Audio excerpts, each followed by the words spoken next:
So nice. So now you didn't have an associate, obviously. Like sometimes you did, but very like 99% of the time you did not. I didn't live that same life. I had Yeah. one. So my answer might be a little bit different to your answer. But so how would you deal with, multiple cases, all 7 a.m. Yep. So starts? that is my life. That happens all the time. And again, luckily back in the day, I had everybody saw my last one with Alex, my old teammate. Awesome dude. He moved on to a position. Super happy for him. The thing that was nice is when we were able to help each other, we did. He covered here and Vegas. I cover here in New Mexico. When we were able to help each other, we did. We because we were a team. We meant that we were a team together. So he would cover my cases and I would cover his cases if he was in Vegas or I was in New Mexico, or we both had them going on here, and we would do that.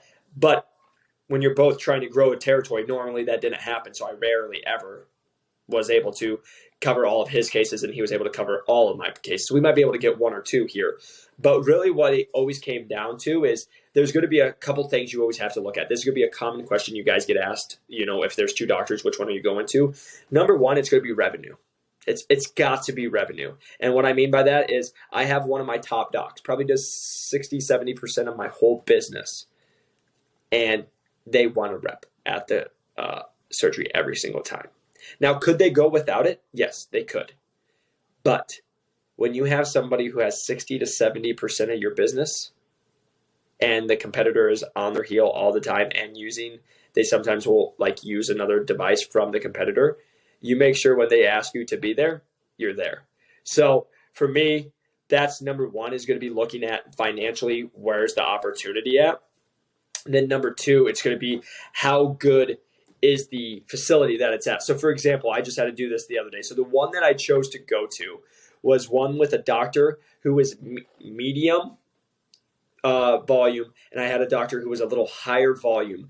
But the facility the higher volume doctor was at wasn't as comfortable with my machine as the one who does medium volume, with where I just said was my top account that is super comfortable. I don't even have to be there anymore because they know how to do all the setup. They know how to run the case. The doctor just has to be comfortable, but the staff is now.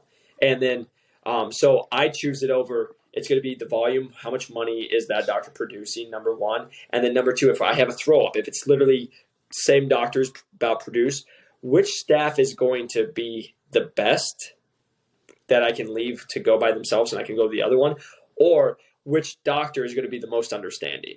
Like when it's an even keel, Mm-hmm. which one's going to be more understanding? Because what I do is, with thankfully having technology, I FaceTime all my people. I say my number's on it. I have my phone on me 24/7. I say, please call me, text me. I'm always available. And I say, FaceTime me. So I do this all the time because I'm in New Mexico. I have accounts in New Mexico. I can't always be there. So I'm like, hey, if you guys have Mm-hmm. it, please call me before you guys bring a patient in. I will get you all set up via FaceTime. And then we can also, I do this all the time too. The nurse will call me when the doctor is going. And then I'm able to coach them from my phone in the procedure. And then that's how I've been able to do it. But again, that's a long-winded answer to being number one's volume. Once we get down after volume and how much money they actually make, it's going to be the facility, how comfortable the doctor is and how comfortable the facility is. And then also third, if everything's even, who's going to be the most understanding. Because I can go, and what I do is I'll run to a procedure. If they're both at 7, I'll go to one place at 6, get it all set up, tell them to call me, make sure everybody's good, and then I'll go to the procedure for 7. That's typically how I handled it. Like if I when we were a team of 3, and then we would have probably 6 or 7 cases going off at the same time. So obviously now we're all trying to decide what we're going to do. And typically we do what you're saying. Like we looked at revenue. Which one of these cases is going to bring in the most? That one 100% getting covered, even if that doctor absolutely doesn't even Yeah. need you there. Even if that scrub tech absolutely does not need you there, we're covering that case. But then you also look at the cases and you start thinking about prep time. How long does it take to do incisions? So your cases are a little bit different than like how mine were. So like my incisions and prep work and all of that, dude, that was like 45 minutes prior to the case even getting started, like my portion of the case. So if so dependent on where it was on the body, we knew, okay, so we could show up, get them set up and everything, and then create some reason as to why we have to go like, oh man, like such and such really needs me and you guys are fantastic here. So I know that you're in good hands with whatever the scrub tech's name is. And you guys need anything before I go? No? Okay, awesome. And you're walking out and you have, sometimes we'd be trucking it like through Austin traffic, which sucked. But then you get to your next case, like right when they're about to start using 100%. your product. And so that's what was awesome. And so you got to play with those things. And it took you having to learn it yourself more times than not because, you didn't have a senior rep kind of walking you through this stuff. Whereas like my rep would be like, okay, dude, we have these 5 cases. And just like I said, the principle of this one's going to take a while to get set up. Let's let them be by themselves. We'll show up when we need to be, but we can go cover this. And that's a great point to say because there's one, for example, my top account always runs on time. Within 10 to 15 minutes, they're always on time. I have another account. Literally, this just happened. 2 surgeries going at the same time. I called about the one that wasn't as well done, right? And so then I called them and I said, hey, they were supposed to go. This one now was at 11:30. I had 2 going at 11:30. And so I was like, hey, it's 10:45. It's a 30-minute drive there. Hey, are you guys on time? Because I'm going to be there right at 11:30. The person answered way too quick, so I already knew. But they're like, yep, we're on time. Hung up, okay? I drove the 30 minutes there, show up. I walk into the room. They're in, I see guts. I'm like, well, that's not my case. And that's the case before me, and we're not even done. And from there, it's going to be a 30-minute turnover just to like, once it's literally the patient's getting woke up, right? So I walk back into the nurse, and I'm like, I just called here and asked if my case was on time, and you said yes.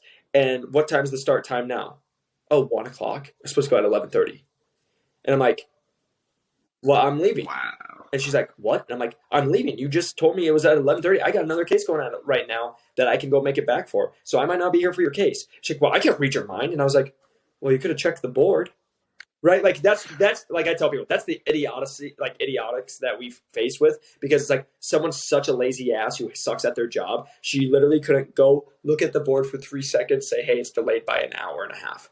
It's delayed by an hour. Cool. So what I had to do is then luckily my other account was running 20 minutes late so I could get there right as the start time, like we talked about. So I drove another 30 minutes right back to that account, got it all done.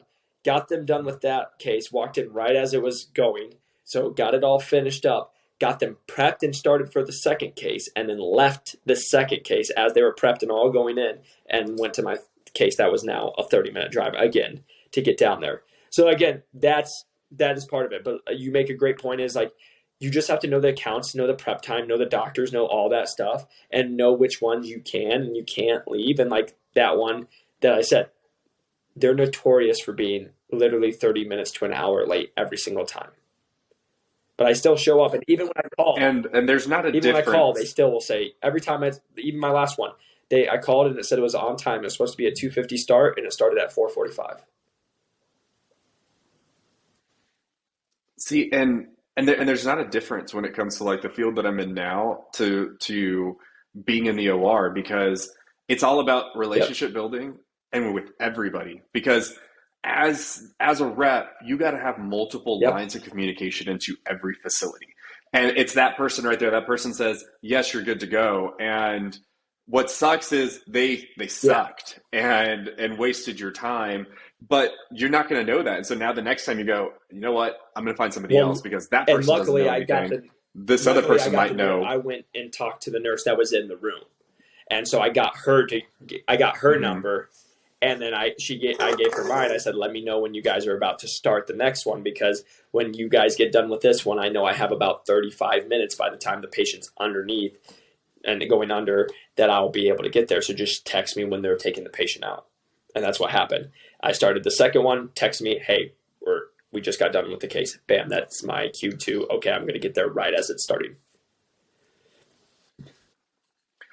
And if you're new, and let's say you don't have relationships, the best like the best way for me, I guess, to like relay this information, and I would say to like make you make the better choice, is of course looking at revenue, see which one's actually going to pay you the most. Because there's a principle, and I was looking it up while you were talking a second ago, like it's called the Pareto principle, or Pareto principle, because the guy's Italian. What do you mean? What's up? But he did a study, and it showed that 80% of the land in Italy was owned by 20% of the Yep. population.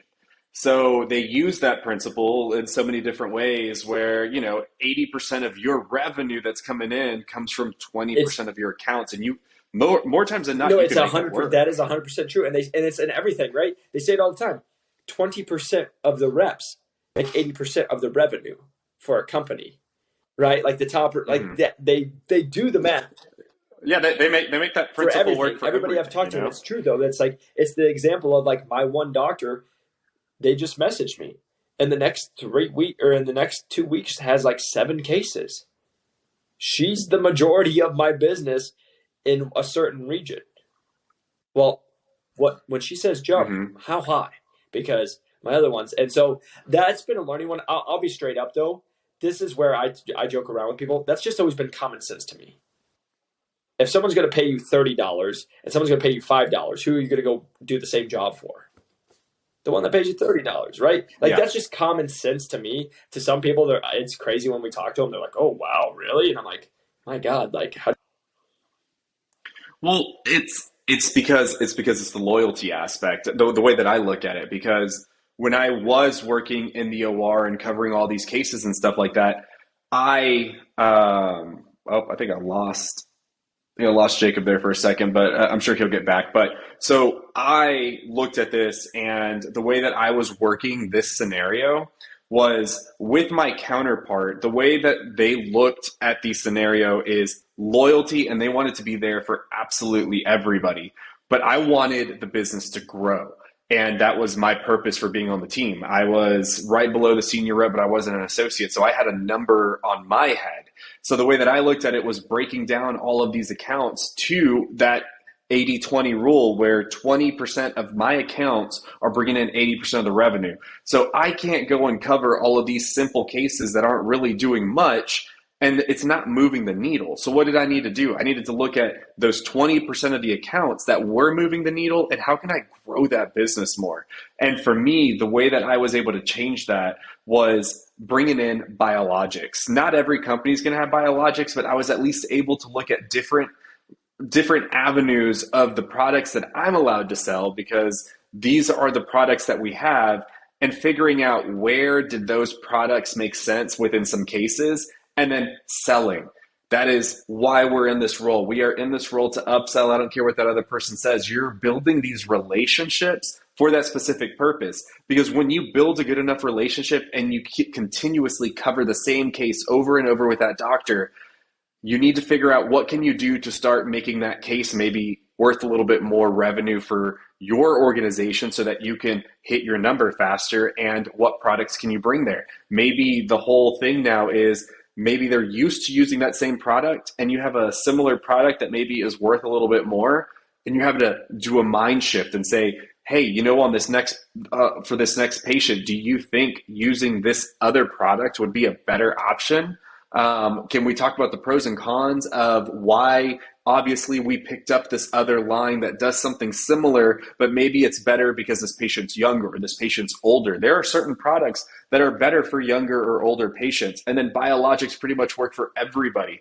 So when you're looking at what you're trying to, accomplish within your territory, and having to decide across all of these different avenues of procedures that are going on at the same time, what you should look at is, again, the revenue, which person's going to give you the most. If you don't know, because you're too new and you don't know like prep time, OR time, all of that stuff, then go with the one that has the largest case. Because the largest case most likely, and most cases, is going to pay you the most. Start learning in those cases, and then figuring out what can you do to add to that product line that is currently being used. Because if you can upsell, or as some people like to call it, is cross sale, so that they don't sound so salesy, you're cross selling. It doesn't matter. It's all the same thing. You're adding more revenue to the exact same case. That is the differentiator between you and somebody else. That is how you grow the business, as somebody else continues to stay in a stagnant business. So this, for you guys, I hope was extremely, valuable. It's unfortunate that we lost Jacob, but we're coming up to the 45-minute mark anyway, and that's typically where I like to cut these podcasts so that they're not ridiculously long, but they're still packed full of awesome information. If you guys made it this long, you are true legends. I truly appreciate it, and I want to thank everybody for leaving me the comment of, it doesn't need to be live. You guys like it when it just get posted up. That really helps me out, because trying to manage a whole live forum and all that stuff just, wasn't working out for me at the moment. So until the next video, guys, leave your comments, leave your likes, let us know what it is that you're wanting to ask. I got a really good question asked to me, and I'm going to make my own personal video on that one here pretty soon. So until the next video, guys, I will see you guys next week, and Jacob will be there again. Peace out, guys.